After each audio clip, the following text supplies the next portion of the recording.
Did I mention what a pain in the ass this is?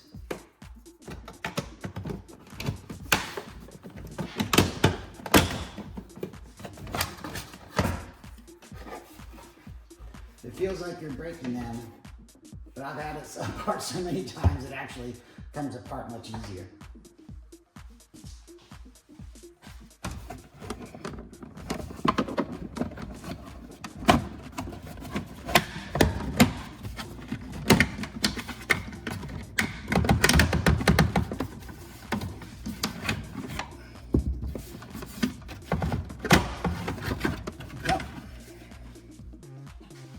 So this is the top of the strut right here. And if this is as far as we were going with this particular project, I could just pull this little guy out here very carefully, not tear it too much.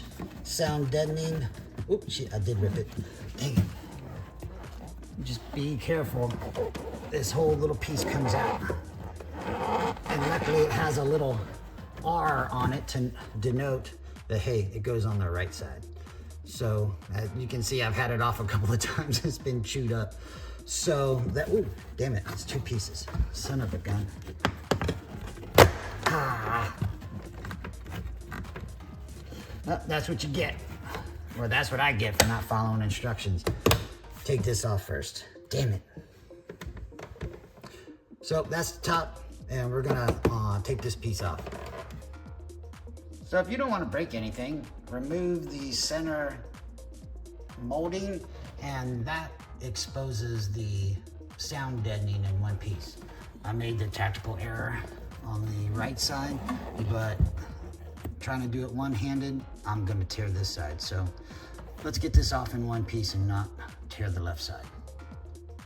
So this is the right rear PASM connection, and it sits down in this little holder there. Try to pull that up gentle, not to break it. There we go, just pull straight up. And just like the front, as advertised, there is a little tab right there.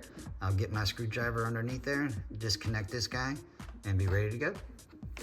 So now that we got our PASM disconnected, it's time to get our front struts ready. We'll do the fronts first.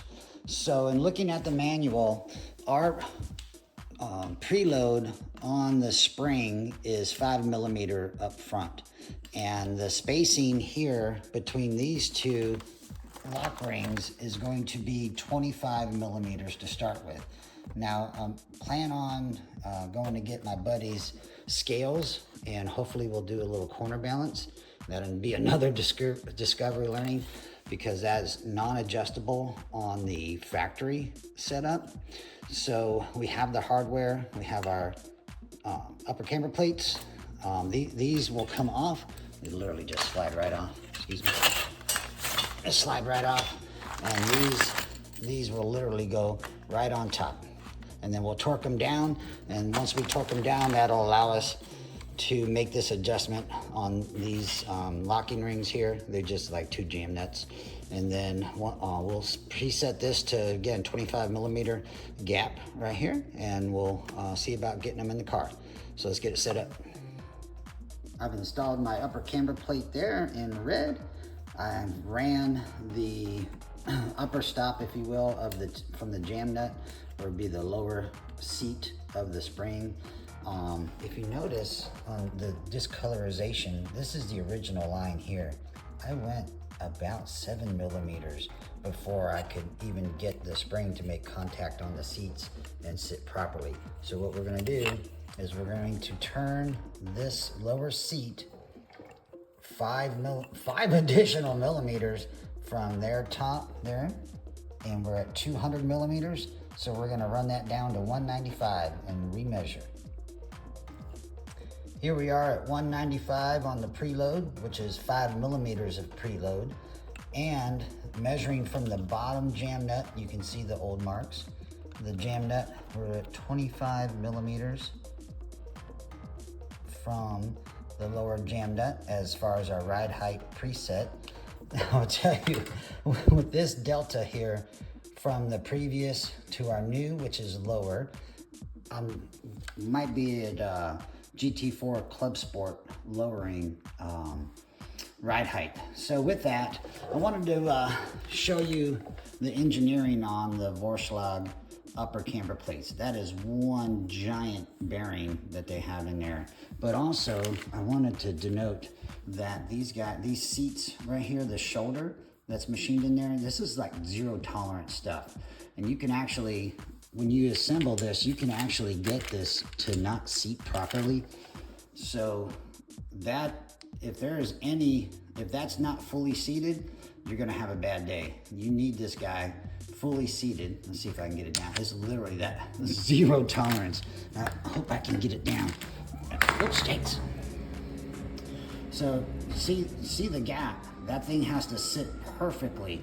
And then this little jam nut is fantastic. It sits down inside the spherical bearing here, down if I can get it.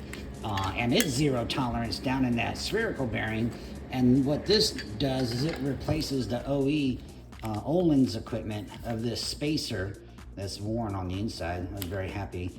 And it replaces this jam nut. So with a T40, I believe it's a 40, yes.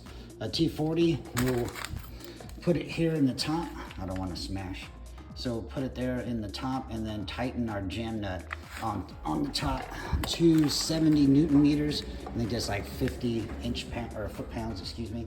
So I get that one tightened up and then we'll install on the second one and get the right height. Now this jam nut, I literally had to go get the 1/2 inch persuasion bar and put it on the end, put it in here and use a little foot and arm technique to get this jam nut separated. So I'll get that tightened up and then we'll have one strut ready to go. As a reminder from the last video, the spring video, doing the cheater method here of supporting the bottom of the rotor and the whole strut assembly therefore with the floor jack. And I've done the tedious task of loosening this jam nut. Wow, these ones are still tight, but this one is still loose. And as I let go of the pressure from the rotor, we'll see this jam nut sink down in there. Here we go. And taking the pressure off the spring. Well, that was a little fast. So I'll pump it back up and take that jam nut off, and we'll be able to take the tension off the spring. And I'll take these 3 mounting nuts off of here and be able to lower the whole strut assembly. Just as before, I was able to thread the spring right through the top mount, and this is a great time to inspect that. Luckily, I don't see any evidence of cracking anywhere. And this is the old strut. I have the pressure being held by the jack here, floor jack. So I've loosened, where are we at? This guy here, which is the top of the sway bar drop link. And I removed the bottom one just for giggles, give myself a little extra sugar. So literally this should just pull straight up and out. Aye. Oh, come on, girl, there we go. All right. Oh, sorry you couldn't see that. But now I have my entire front knuckle in my hands. So let me secure my front knuckle and we'll get the Ohlins strut over here and see if we can't sneak it in here. This was not easy. I'm holding it here.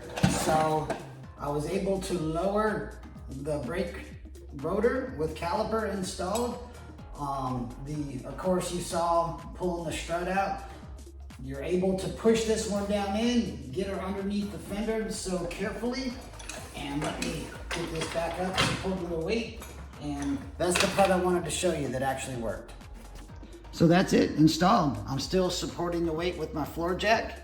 I, of course, jacked it right up in there, being very careful because those bolts are captive. So I didn't want to put any pressure on my mount up there, on my upper strut mount.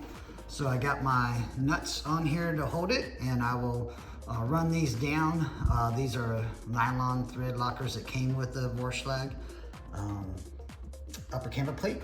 I did loosen these up just so the plate moves around. It was easier for install. So I'll get these all snugged, not torqued yet, but snug. And I'll do the left front side, and then we'll move on to the rears. I don't think the rears are gonna be so kind.